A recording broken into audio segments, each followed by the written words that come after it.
What's this?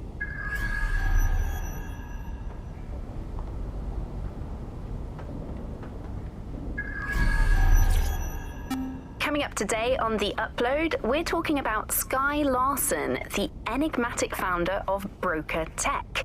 Everyone knows her name, but no one knows too much about her. And we only really see her these days as a hologram. She was pretty young when she launched Broca Tech, the company that is best known for introducing Bagley to the world. Nowadays, it's hard to remember a world before Bagley. And I think that what Skye Larson's done with Bagley is absolutely incredible. Bagley is the most advanced, significant AI of our time, and it's really blown all the other AIs that were created out of the water. Yeah, I can't really imagine the optic without it. But what do you know about Skye Larson herself? Not a lot, other than that she's actually pretty incredible.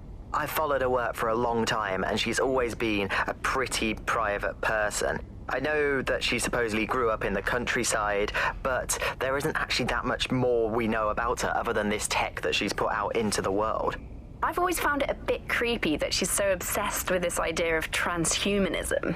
Why wouldn't you be? When you've got a mind as amazing as Skye's, why wouldn't you want to take what you've got and actually augment it by working with technology, by improving your physical self, changing your body and the world around you, implementing more technology to extend your life and really sort of extend human capabilities?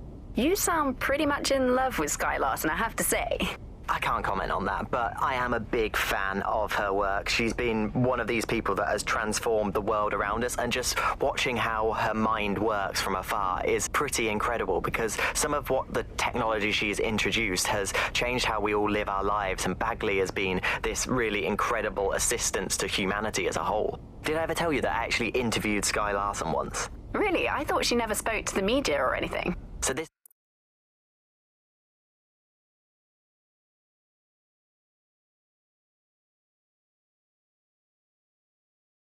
was a long time ago, back in the day when she was a little bit more accessible, and she was one of these people that just had an amazing presence. You were inspired by her very being, and she was just incredibly talented and knowledgeable, and one of possibly the best living people that I've ever met. I'm not sure you're being too objective there. I imagine she's not very likable as a person. She obviously despises humanity in some way. I think she believes that becoming data is preferable to being human. She's one of these people who's extremely methodical in everything that she does, and she does everything to perfection and really tries to change the world around her and make it a better place for us to live in. If you say so.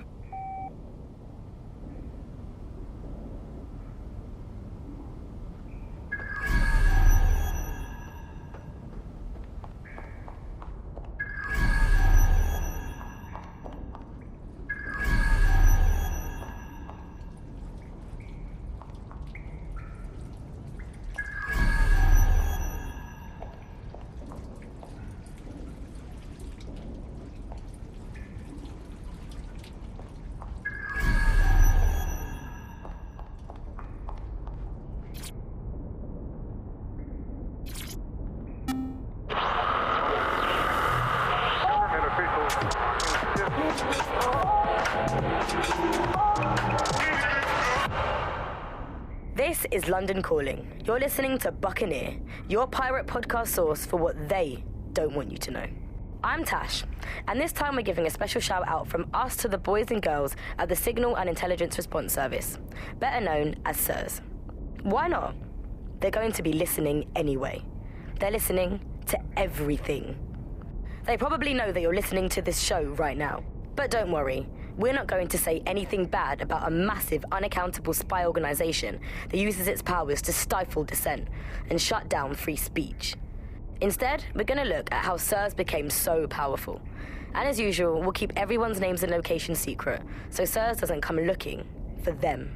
Charles is an expert in the dark arts of surveillance who worked to set up democratic media in post-communist states. How did it go so wrong in Britain? You know, we're looking at all the wrong things when we look at Britain's crisis. There's a lot of concentration on data and how that's been used and manipulated.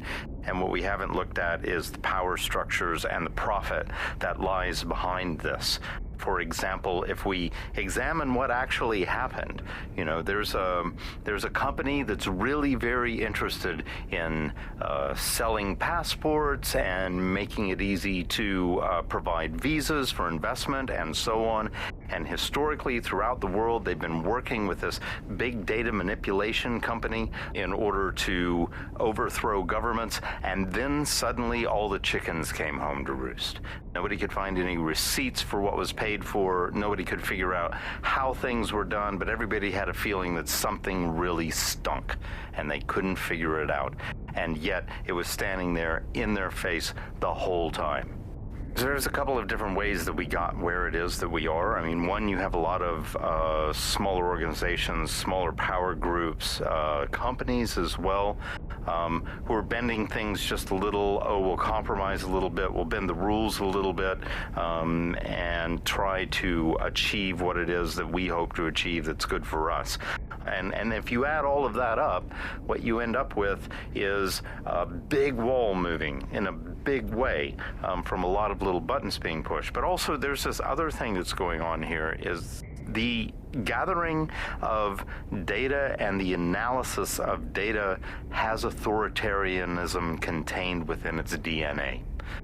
It is by its nature a tool for authoritarianism, and it has been used in that way. How does big data look into our lives?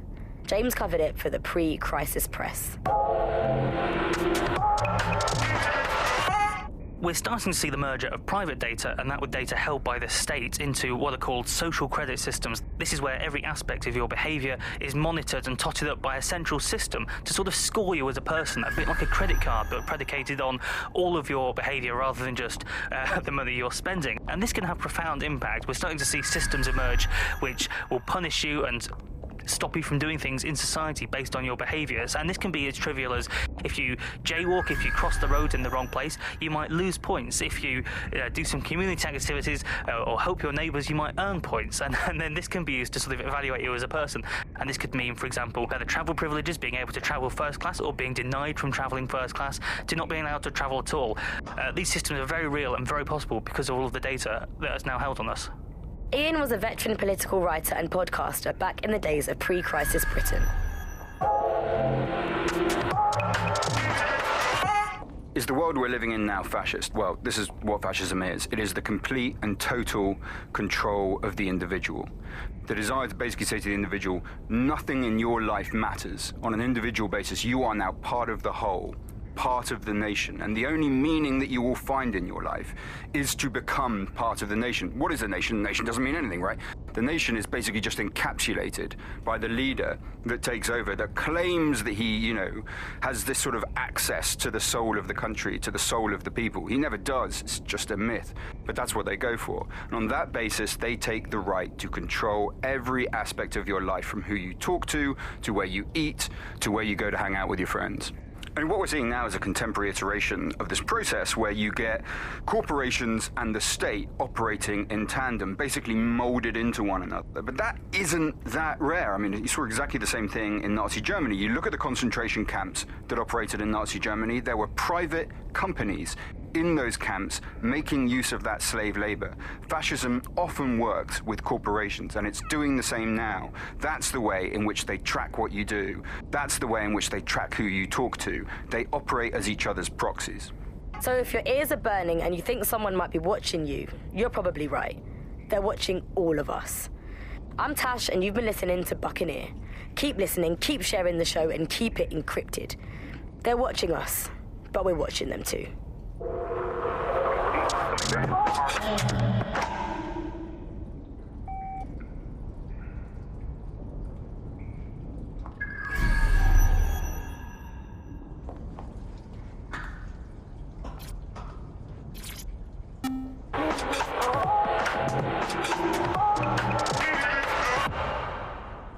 This is London Calling. You're here with me, Tash, on Buccaneer, your source for what they don't want you to know. In today's world, we've all had to get used to our every move being tracked by the optic on our temples, by the cameras around us, and with every click we make online. Seems like everything we do feeds the big data beast. Why are data giants like Bloom so hungry to get hold of our private information and our metadata? What are they using it for? Will we ever have real private lives again? What is privacy in the digital world? And what happens when capitalism and surveillance become one? As you know, we keep all names confidential on Buccaneer. Speaking from a secure location, here's new technology strategist Charles, who worked all over the world trying to keep democracy strong in the face of the data assault. If you have enough personal data on somebody, you're able to predict what it is that they're going to do. You can tell what they might be passionate about, but mostly you can tell what they fear. And if you can tell what someone fears, then you can manipulate them and you can move them in particular directions. Like, data is collected on citizens in every possible way. Data is collected through surveillance cameras. Data is collected from television sets. Data is collected from voter records. It's collected from how much power do you use in your house and how much water do you use in your house. In pre-crisis Britain, we got really used to all of our services being free.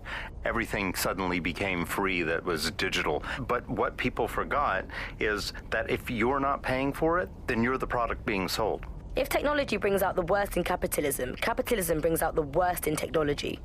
Senior academic Alfie tells us how big business repurposes big data. Historically, what's happened, of course, is that people have traded their privacy for their convenience. As smartphones and other kinds of technology came in and became mass-consumed, mass-used items and technological objects, gradually people were so attracted to the affordances of these technologies that privacy kind of retreated into the background and into a state we've got now where it's essentially gone. Having this access to this data makes huge tech companies like Bloom so much more powerful than they would be otherwise, and not just in the obvious ways. Of course, there's a lot of worry and fear over what they can do with the data. They can track anyone, find anyone, see what every individual is doing at any point in time. But I think there's even deeper reasons why this data empowers these huge companies to control our society and make us do things. So lots of predictive technologies which are implemented by these tech giants. It's not only interested in knowing what we're going to do, but influencing the patterns of our movement. So technologies might suggest routes to use in the city, places to go, restaurants to go to, cafes to go to, music to listen to. And these suggestions are not just predicting what we might like to do, they're actually influencing the way citizens move, think, eat, meet, and use their city as a space. So London has become a place where a small group of surveillance capitalist companies like Bloom can control the movements of individuals and orchestrate the way they move around their city and the way they essentially live, the things they do, the things they enjoy, and the life they lead. So we're really kind of outsourcing our decision-making, I would say, to a huge corporate capitalist company, and there's something very, very scary about that indeed. All these technologies can be used to not only influence us to act as the perfect consumer, but also to prevent us from doing radical and revolutionary things. So technologies in foreign nations that have been used are things like heat map features which show where populations are gathering. In-game rewards can be offered to people to take different routes, things like that.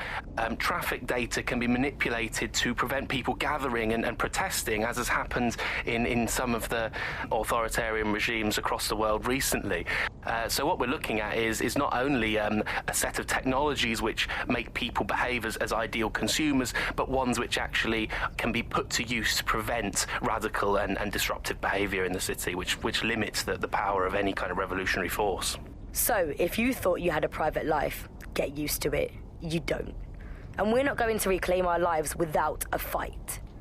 I'm Tash, and you've been listening to Buccaneer, keeping the resistance informed. Keep listening, keep fighting, and remember, nobody owns you but you.